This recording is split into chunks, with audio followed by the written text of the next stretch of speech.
malungkot malungkot na mangyayari. Ayun yung nangyari sa ating saging. Wala, nanghihina tayo ngayon. Yan yung ating katan, mali siya. Wala tayong magagawa dahil hindi tayo inapian ng panahon.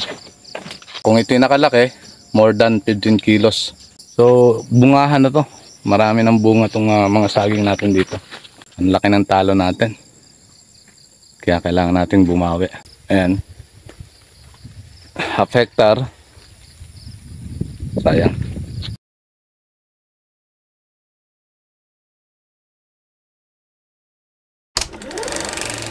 Ayan, medyo good morning. Wala tayong magagawa dahil medyo tinamaan tayo ng bagyo, ang bagyong si Aghon. So ayan ang naging status ng ating lakatanan. So sabi ng iba, medyo babawi na lang daw sa susunod. Lakas ng loob ng konti, pero siyempre pag makikita mo yung halaman mo ganitong nangyari, tapos fruiting stage na, hindi pwedeng hindi ka makakaramdam ng lungkot. Pero ganun pa man, tuloy lang tayo. Pakita ko sa inyo yung ibang mga nangyari sa halaman natin. Tulad nito, pakita ko sa inyo. Ito yung ano pa lang, unang bunga pa lang. Yan. Yung ating katan, mali siya.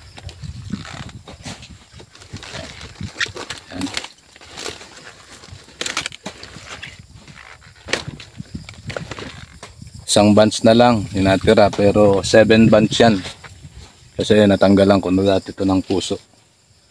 Usually ito pa lang kikilo na siya ng 1 kilo ang bawat isang bunch, pero paano pa kung nakalaki siya. Kaya tinaasahan natin sana sa isang bunch nitong saging natin makakakuha tayo ng 15 kilos per bunch. At ayun nga, medyo malapit na, pero ganito pa rin yung nangyari. Papakita ko sa inyo yung iba dahil lang sa isang pagkakataon na bagyuhin tayo, medyo masakit sa ating kalooban na nangyayari yung ganito. Ayan, kung mapapansin nyo, ang dami na niya na yung iba. Tulad nito, ito bago pa lang siya, bago pa lang lalabas yung puso niya. Usually ito may mga puso na, then yung iba talaga may bunga na siya. So ito yung isa, lalabas na rin sana. So ayan, mga natumbang ating saging. Wala tayong magagawa dahil hindi tayo inapian ng panahon. At ito pa yung isa. Ayan. Ito yung 7 hands din ito, na kung mapapansin nyo, kababalot ko lang nito. Estimated talaga natin dito sa gantong laki. Ngayon pa lang higit ng 1 kilo itong ganito kalaki na hands natin.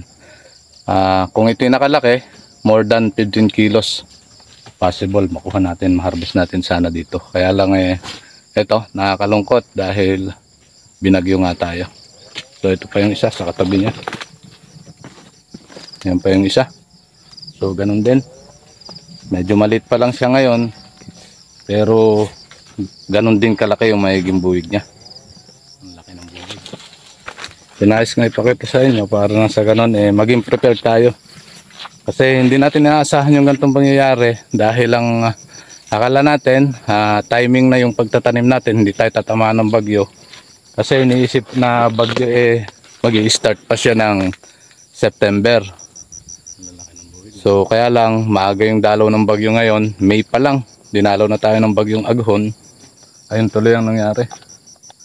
So bungahan na to, marami ng bunga itong mga saging natin dito. Pakita ko pa sa inyo yung iba.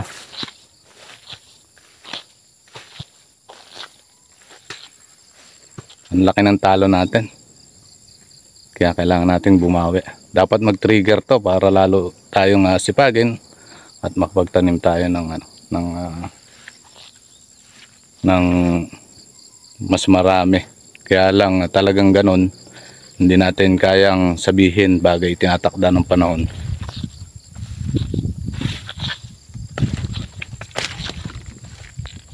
Yung isa. Ayan o. So, may puso pa siya. Laki rin ng bubig. Panghinayang. Punta tayo dito sa kabila. Ito, nabalutan ko na siya. Yan, laking bubig din, oh. So, sayang, nakakahinayang talaga.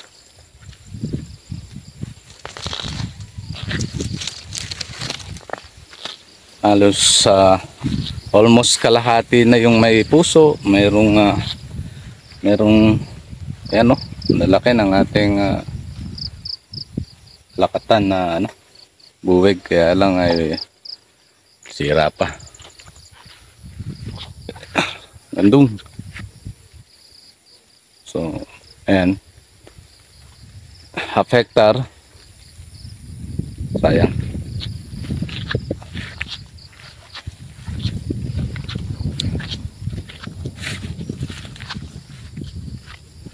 Pinapatanggal na natin sa ating mga kasama para malinis yung ating lugar. Then ayusin na naman natin. Tulad dito, siguro papatuloyin ko na lang tong isa. Kasi meron siyang dalawang suwe, pero isa lang muna ang papatuloyin natin. At tuloy pa rin tayo. Sana yung susunod na season, itong mga followers niya, sana makabawi tayo doon. Hindi naman tayo nasisiraan ng loob. Ang diferensya, nalulungkot tayo sa nangyari. So ayan, pansin nyo, wala halos tira. Usually may mga bunga na yan.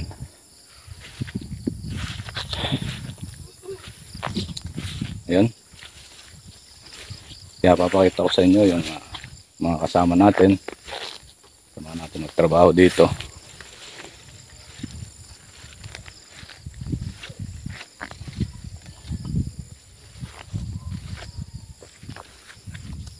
Talagang nababali yung niya.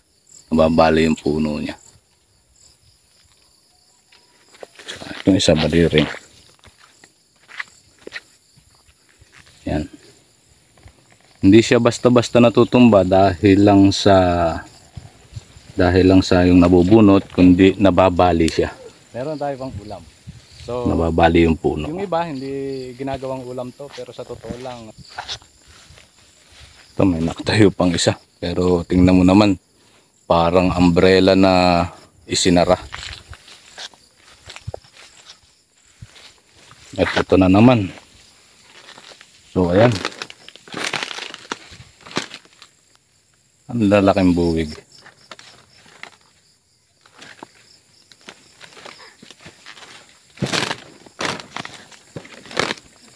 Yan.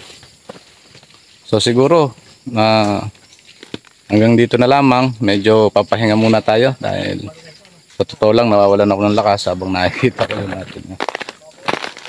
ating saging na ganyan yung nangyari. Pero tuloy pa rin tayo kasi hindi tayo makakabawi, bagay tayo titigil. Laban lang.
Ang lalaki ng buwig ng ating lakatan.